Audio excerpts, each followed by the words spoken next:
RSV cases continue to fill hospital beds. Flu cases are on the rise, and this afternoon there is a growing call to get a COVID booster shot before the winter holidays.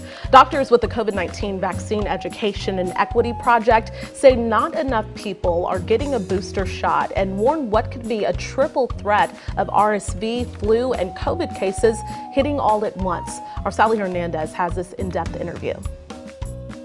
Dr. Goldberg, what do you say to the people out there who said, you know what, I already had COVID, my kiddo has COVID, so we have enough antibodies to get us through this season?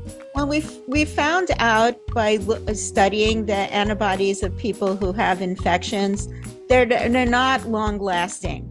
They last maybe for a few months, but don't protect us long term against COVID.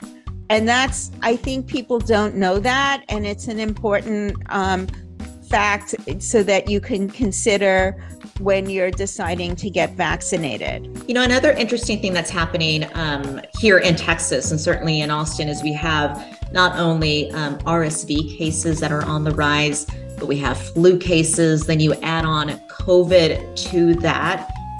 Is it the time to be getting a COVID booster if you have those other respiratory illnesses that are circulating?